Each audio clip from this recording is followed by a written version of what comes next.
नमस्कार मैत्रिणींनो, आज आपण पीसीओडी आणि किंवा पीसीओएस याबद्दल माहिती बघूया. यामध्ये नेमकं होतं काय. आपल्याकडे बऱ्याचदा पेशंट येतात, मुली येतात, कॉलेज गोईंग असतात किंवा स्कूल गोईंग गर्ल्स असतात, की ज्यांच्यामध्ये पाळी 2-3 महिन्यांनी येते किंवा 6 महिन्यात सुद्धा काही जणींना आलेली नसते आणि त्यांच्या सोनोग्राफीच्या रिपोर्टमध्ये पीसीओडी असं लिहिलेलं असतं. तर याची कारणं मेन म्हणजे जेनेटिक असतात. जेनेटिक म्हणजे त्यांच्या आईला, बहिणीला जर असेल हा त्रास तर त्यांना होऊ शकतो. दुसरी गोष्ट, त्यांच्यामध्ये फॉलिकल स्टिम्युलेटिंग हार्मोन हे कमी असतं आणि एच लेवल वाढलेली असते. एच म्हणजे ल्युटिनायझिंग हार्मोन हा वाढलेला असतो. शिवाय अँड्रोजन आणि टेस्टोस्टेरॉनची लेवल वाढलेली असते. त्यामुळे ॲक्ने आणि हर्सुटिझम बघायला मिळतो. हर्सुटिझम म्हणजे चेहऱ्यावरती केस येणं, ॲक्ने म्हणजे पिंपल, चेहऱ्यावरती पिंपल येतात. तर अशी काही लक्षणं दिसतात. शिवाय युरिनला जळजळ होणं, पोटात दुखणं, पोट फुगल्यासारखं वाटतं, लठ्ठपणा.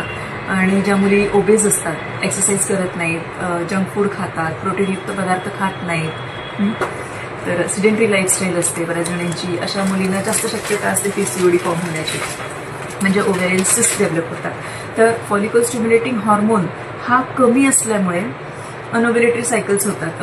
अनओव्युलेटरी सायकल्स म्हणजे ओव्युलेशन होत नाही प्रॉपरली आणि त्याच्यामुळे इन्फर्टिलिटीच्या केसेस वाढलेल्या आहेत पीसीओडीमुळे.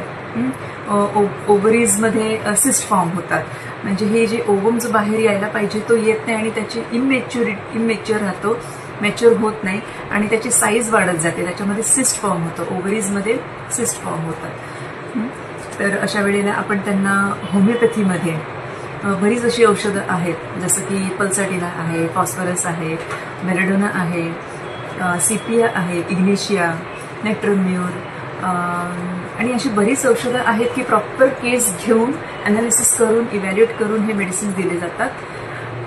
तर आपण कुठलेही प्रॉडक्ट जे बाहेर मिळतात किंवा पर्टिक्युलर डिझीजसाठी, पीसीओडीसाठी हे औषध आहे, अमुक आहे, असं काही नाही. प्रॉपर केस घेतली जाते. जवळच्या कुठल्याही होमिओपॅथकडे तुम्ही जा, तुमची केस प्रॉपरली द्या, तुमची तक्रार सांगा, तुमची कारणं त्यांना जाणून घेऊ द्यात आणि मग ते तुम्हाला व्यवस्थित परफेक्ट मेडिसिन देतात आणि त्यात तुम्हाला मग नंतर रेग्युलर मेन्सेस यायला लागतात आणि तुमची पोटदुखी जे काही तक्रारी असतात त्या निघून जातात. बऱ्यापैकी आराम मिळतो.